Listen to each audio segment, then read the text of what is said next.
And welcome to the webinar Waste Architecture and the Sustainable City of the Future. I am Professor Cristina Trois of the University of KwaZulu-Natal in Durban, South Africa. Just a little bit about me. I'm currently the South African Research Chair in Waste and Climate Change at the University of KwaZulu-Natal.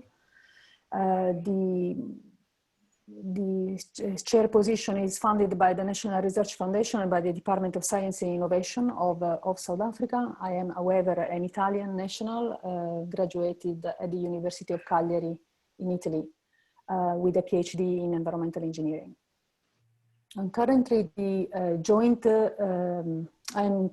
chair of the Joint Secretariat of the South African region for of the United Nations EPRO program, which is a program of the United Nations that assists the advancement of waste management services for local authorities across developing countries, and of the IWWG, the International Waste Working Group. I have over 20 years of experience in waste management, and particularly in the past 10 years, we focused a lot of our attention in the interface between waste, climate change, and the growth of sustainable cities, particularly in the African continent. So I have a great pleasure today to be invited by Remtech to moderate this webinar and to introduce, in fact, three guest speakers. Today we will have two architects and one civil engineer, so let's see how the interaction goes. In particular, I would like to introduce, first of all, the architect Antonio Blanco Montero, who is a researcher in our search group, but also a professional architect with a company called Kaya and Abau Architects here in South Africa. The second presentation will be from Dr. Stefanos Antoniadis of the University of Padua. He will be talking about experience of waste architecture at the Department of Civil and Environmental Engineering, Environmental and Architectural Engineering at the University of Padua. And then finally, Mr. Logan Moodley from Durban Solid Waste of the eThekwini municipality here in Durban, South Africa. He will be talking about the sustainable landfills. After these very first three presentations, we will have a number of questions, set questions, and then we will open the floor for questions from the audience. Please, if you do have, in the meantime that we will be running the lesson, please, the webinar, do not forget to put question on the question and answer chat or on the main chat as well. So I will pick up some of them and for the open session. Right, so the webinar today is all about this new concept of waste architecture. We will learn today that waste architecture is not actually a new concept, but in reality, thanks to the visionary approach of the International Waste Working Group, in particular of Professor Raffaello Cossu and his group, the University of Padua, Professor Maria Cristina Lavagnolo, and the colleagues and architects from a firm called Arcoplan, Elena Cossu and Anna Artuso, thanks to their, and in fact also Dr. Antoniadis, they were instrumental in creating what is called the Waste Architecture Platform. This is an international network, an international platform of collaboration whereby engineers, environmental engineers, civil engineers, and architects meet in order to look at environmental management and environmental engineering solutions that are more aesthetically pleasing to the eye rather than just simply industrial plants. What is the common denominator of this waste architecture platform? As I said, you will learn a bit more later in the next presentation, but certainly we can say that it is the fact that it creates a network, a point of common discussion between architects and engineers, and in fact also environmental scientists and social scientists, to transform what we perceive as a waste or an industrial plant into architectural a structure of interest, architectural interest. Now, the waste architecture platform was developed in 2015, was formally launched in 2017 at the Sardinia conference.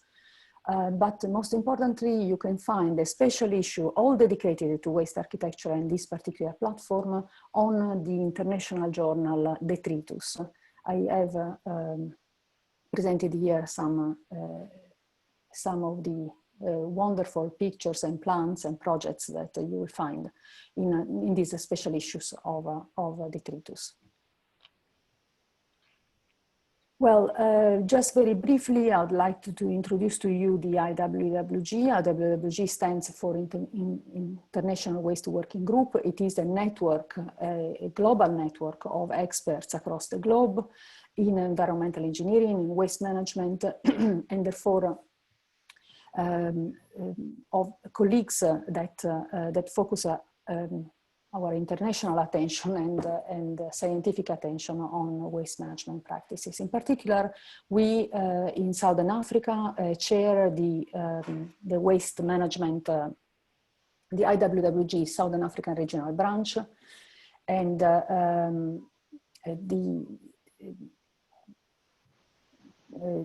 as part of this Southern African Regional Branch, we also, that is hosted by the University of KwaZulu-Natal, we also offer a specialized master in waste and resources management. As part of this master, Dr. Antonio Blanco Montero offers a specialized course in waste architecture. This is a very important innovation in the master itself. Is the first in South Africa of its kind. It's all dedicated to waste and resources management, and we believe that waste architecture is, of course, one of a key element of this master. So this takes me to introduce you to the next speaker, which is Antonio Blanco Montero. He's a professional architect registered in Spain, in South Africa, and in Great Britain. He also a master's degree in architecture, and he specialized in advanced architectural design, construction structural systems, building equipment at the University of Sevilla in Spain since 2001. In the same year, he opened his own practice called ABAU. He studied urban planning at the University of Roma La Sapienza in 1999, and from 2002 to 2012, he worked for the city of Camas in Spain, leading projects, the projects department as main architect. And he was involved in the design of institutional facilities, public spaces, as well as urban planning. In 2014, he moved to South Africa and he started his journey as a researcher at the University of KwaZulu-Natal under my supervision. He is exploring the topic of sustainable city, particularly in the African context. He's currently a PhD candidate at the university, but also he's a founder, together with his partner Kayakazi Matangana, of a practice called Kaya plus Abau, Pty Limited. In this practice, he combines research, professional practice, and lecturing at the School of Civil Engineering and the School of Built Environment and Development Studies of the university. First in South Africa, Antonio has developed and coordinates the module Waste Architecture in the coursework master program in Waste and Resources Management at UKZN. Antonio, I will stop sharing the screen for now and upload your presentation. I'm not sure if you wanted to. I can share my screen. Say so a few I words. Christina, I can share my screen. Please, so I can follow the pace of the Please. Okay. Please do so. Let me try. Thank you.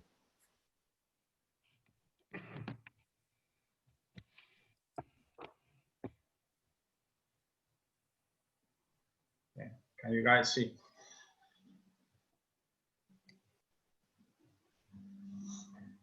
Okay, thanks, Christina, for your introduction. Good morning to all participants in the webinar. We'll briefly introduce the concept of waste architecture, which Christina has already anticipated. By the end of this session, I hope we are able to awake awareness of the importance of the term, what it is, and get an understanding of the concept so that we can even expand it and other fields of actions. As Christina mentioned before, actually you covered half of my presentation already. As Christina mentioned before, it is fair to acknowledge where it started, where the construct started. So in 2015, the 15th International Waste Management and Landfill Symposium in Sardinia hosted the first Waste Architecture International Workshop. The next edition in 2017, they repeated the experience and they expanded the experience to a full set of papers, presentations, and conferences, and again the international workshop on waste architecture on 2019, which I took part of. The whole idea was actually emerged between the Sardinian conference and the waste architecture platform led by architect Ana Artuso and engineer Elena Kosu, as Christina mentioned before. So when we came back from the conference, we came back to South Africa very excited with the idea of expanding this topic to this region of the world. We operate in the Southern Africa. We're part of the University of KwaZulu-Natal, which hosts the Sachi Chair, and held by Professor Christina Troyes. We partner with the International Waste Working Group, Southern African Regional Branch, and the Institute of Waste Management of Southern Africa. And hopefully by the next year, we will be able to offer this for the first time coursework master in a module in waste architecture. I would like to introduce a few details or data on the impact of waste and the impact of urban waste in particular. This is an estimate for 2050 on waste generation and waste collection in different regions of the world. As you can see, the efficiency of waste collection is correlated to the incomes level of the regions, being Sub-Saharan Africa at the bottom of the rate collection chart. This is what we have now, what we estimate for 2030, and what we estimate, well, the World Bank estimate for 2050. As you can see, the Sub-Saharan region will experience the biggest increase on waste generation. So that turns the region of the world a very interesting and challenging area of practice. So we're actually very excited trying to help with solutions. The urban footprint in terms of waste generation, climate change, and pollution, it's quite overwhelming. Urban areas occupy 3% of the world area, and yet they house 70% of the world population estimation by 2050. that put a considerable pressure on the territory. 90% of the urban areas are situated in coastline, having a great impact on ocean pollution and hence food chain pollution. 70% of the world's energy is consumed in urban areas, 70% of the greenhouse gas emissions generated in urban areas, 40% of the world population is exposed to air pollution, and 93% of the world children breathe toxic air. So the urban footprint in terms of being responsible, I mean, in terms of waste generation and pollution, and the acknowledgement of being responsible to deal with this topic it's clear. I would like to face the 10 ways architecture and have a look at the impact of typology in architectural design and the achievement of levels of quality and standards. We've been dealing with typologies for a long time. We're familiar to sport architecture, residential architecture, educational architecture. We've been talking about funerary architecture for thousands of years. So what typology brings to the table is actually development of standards and hence improvement in the quality of the architectural design and specialization. I'm not saying that we have to kill the spirit of more cross-relational situation when we face architectural design, but let's look at waste architecture as a platform or as a typology that is going to allow to develop a number of standards. So it seems to me that architects have been doing waste architecture for a long time, maybe without even knowing. When we develop structures or facilities that deal with waste, those buildings are usually typified as industrial architecture, infrastructure, landfill architecture, urban and regional planning, industrial design.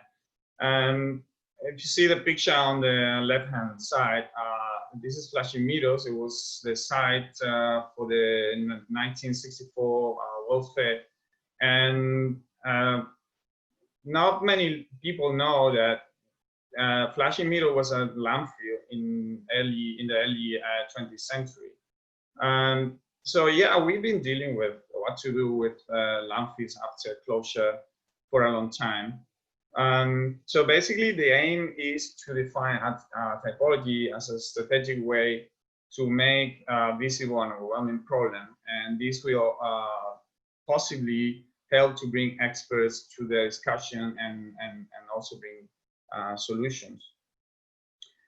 Another important topic that I find worthy to talk about is the interaction architect-engineer. And we are very strong professional bodies. We jealous of our competences, and we clash more than we engage. And I bring this. I've been told that Brunelleschi was an architect for a long time, and so he managed to put together this dome. We still don't know how he did it, and it seems to me quite an engineering task. So I think we basically need to get away from the cliche. The architect being the spiritual creator, dealing with the soul, and the engineer being the practical problem solver, dealing with the brain. I think we need to find spheres where we interact and we understand each other. We, as architects, and I acknowledge, we have to get away from commonplaces and the cliche of the gesture, or run away from the probably sometimes complex of inferiority. So we create this sort of officialized ugliness and try to bring a more practical solutions to the table. I think when we look at the city as a highly socio-technical complex system, we have to look at analytical approaches and engaging with other professionals, not only engineers, but environmental scientists, psychologists, sociologists, because at the end of the day, the ultimate goal of the city is to host people. This is, I mean, we've been seeing for the last months these terrible images of cities during the pandemic lockdown that are completely empty, and how shocking these images are to us. Cities are the place for the people, and architects have been dealing with people and the interaction with people and structure for a long time. So if we want to look at decentralization and bringing highly engineered facilities within the urban fabric, engineers are also forced to understand architects and to work with architects. And architects are also forced to learn from the engineers and to get these technical foundations that make all these facilities to work in an optimal way. So mentioned already that we've been working for a while even without knowing on waste architecture. I would like to break down a few typologies, sub-typologies, just to try to make the message clear. When we're looking at landfill, this doesn't mean that there can be other typologies that I haven't considered in this presentation. I mean, the whole idea of this presentation, this is a very new approach, only 5 years since we know it, and it's open to expanding the topic, of course. So I'm just bringing here a set of sub-typologies that I consider are relevant, but obviously these not the only ones, and I hope I'm actually short in my consideration. So when we look at the landfill to what? After closure, what do we do with the landfill? So we have landfills in different situations. We have landfills that are due to the city growth already absorbed by the urban fabric. So we have landfills that are surrounded by commercial and residential areas. So that landfill is a perfect place for landscaping and for people to enjoy the outdoors. There's something very important to consider when we look at landfills. These are organic soils. Organic soils are very difficult or expensive to build on top, but in most of the cases, building on organic soil is not allowed in many countries. So it's a perfect case scenario to, at the same time, dealing with corruption, dealing with bias rezoning of the future expansion of the city. So it's a place that is automatically suitable for public space. Now we can also have another situation where a landfill is in the outskirts of the city, or it's in a rural territory, and it's been serving for a few years to different municipalities. Now this landfill is closed. It's the biggest scar on the territory. So another approach is actually turn the landfill into a nature reserve.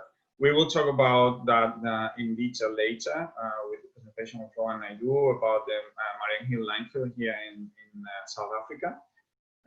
And the third option for landfills related to waste and sustainable use of the landfill is energy crops. Now, energy crops seems to be a very controversial solution for energy production. Some scholars highlight the fact that the intense farming of energy crops and the use of chemicals damage the soil and can also lead to filtrations and poisoning on the water. So it looks like using landfills to grow energy crops, it's a good match. We also have to consider some places in the world, especially low-income areas, where food security is not granted. So what happens, we grow energy crops in areas where people are hungry, especially energy crops on landfill. We need to find out what is the middle point. Okay, we cannot risk people getting poisoned by eating food that is being grown in a former landfill if it's not treated correctly. Okay. Now let's talk about this group of waste treatment plants and why do we need to bring those, or why we need to consider waste treatment plants as part of the waste architecture task. Okay, I think we have to look at the benefits of decentralization and scaling down these facilities and bring them closer, or even bring them within the urban fabric.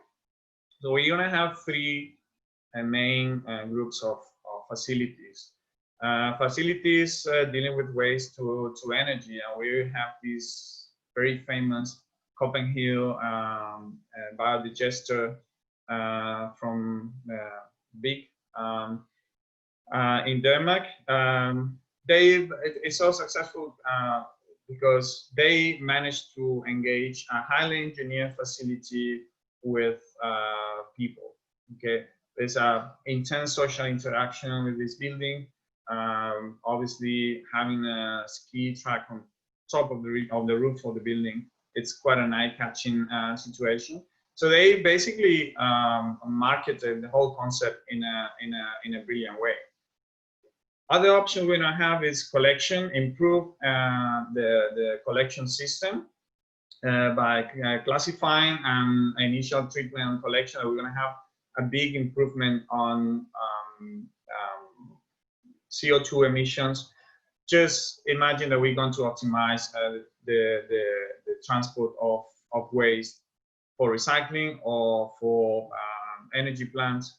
So it's always convenient to have these early treatment facilities closer to the generation locations.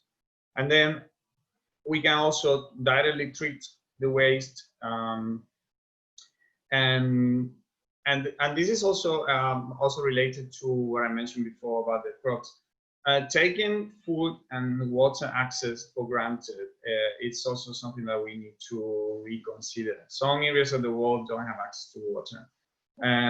This Sneon water purification facility in Cambodia became a social civic center because people gather in a place where they know they have access to clean water, and then other things, peripheral things are happening around. So the approach of the project considered that it was a interesting way to generate a social health. Now it's what I call the urban regulars. We've been seeing these elements in our urban landscape for a long time, and they mostly classify as urban furniture, industrial design. We will see litter bins in catalogs about lighting and urban seats and benches, and it's very interesting what is the thought behind designing, for example, a litter bin. And this litter bin in particular, it's a very nice litter bin, but it's not probably suitable for a park where kids are around. They try to play basketball when they see it. It's unavoidable. I mean, like you just attracted to try and play basketball with your can, with your drink can, or with your. So at the end of the day, you have the litter bin surrounded by garbage. So there is a lot of thoughts behind the design of this element and how they contribute to the efficiency of waste collection. When we talk about waste collection system, we see like in the last 20 years how these waste collection systems, urban collection systems have improved. We have underground collection system, pneumatic collection system like this one in London. So there's a lot of thought also in this component. And then public toilets, at the end of the day, we deal with waste. It's human waste, and it's urban human waste. And toilets became like for architects like a chair. All architects want to have the chair design and the toilet, the public toilet design. They became such an eye-catching element in the urban fabric. So the idea is, with all this body of work put together, to make an impact and make visible the capabilities of professionals to deal with urban waste. This way, we can actually have an impact on important components of the city. The main component is the policy and decision making. Coming to discussion with policy and decision makers, with a solid body of thought and work, can definitely have an impact in tender documentation. They can maybe require specialized professionals in tenders, in policy making. We also somehow leading or coming to an understanding with other professionals, so multidisciplinary. When we look at waste architecture, we actually not exclusive, but actually we are including and integrating all and claiming for the need of other professionals to interact with architects. We definitely going to have an improvement in the greenhouse gas emissions. And as soon as we deal with decentralization in an efficient way, the impact of CO2 emissions, it's going to be clear. Landfill management as well, knowing in advance what the landfill is going to be in the future after closure, will actually help to improve the landfill management. What to say about social awareness? Just bringing the facilities closer to where people actually live. It's going to let them know what happens with the waste. Some people ignore what is the final destination of what they throw away. So interacting with decentralized downscale waste facilities at the neighborhood scale can actually improve the social awareness of people related to waste. And to be honest, the last option that I see, and just looking at as professional, there's a niche market out there for us to explore when talking about waste architecture. Becoming a waste architecture specialist, I think it can have a very positive impact on all these topics that we just mentioned. And definitely it's something that is out there to explore and expand. So yeah, let's go for it. Thank you very much. That was all. Thank you very much, Antonio. Please, if you don't mind, to stop. So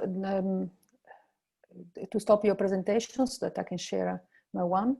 I think that we will take questions later rather than immediately after the presentation. So again, thank you very much for a very interesting presentation. You gave us a lot of food for thoughts. The next presenter is Dr. Stefanos Antoniadis. Please, can you confirm that you see the screen properly? Yes, I can see the screen. I can also switch and scroll the slides or not?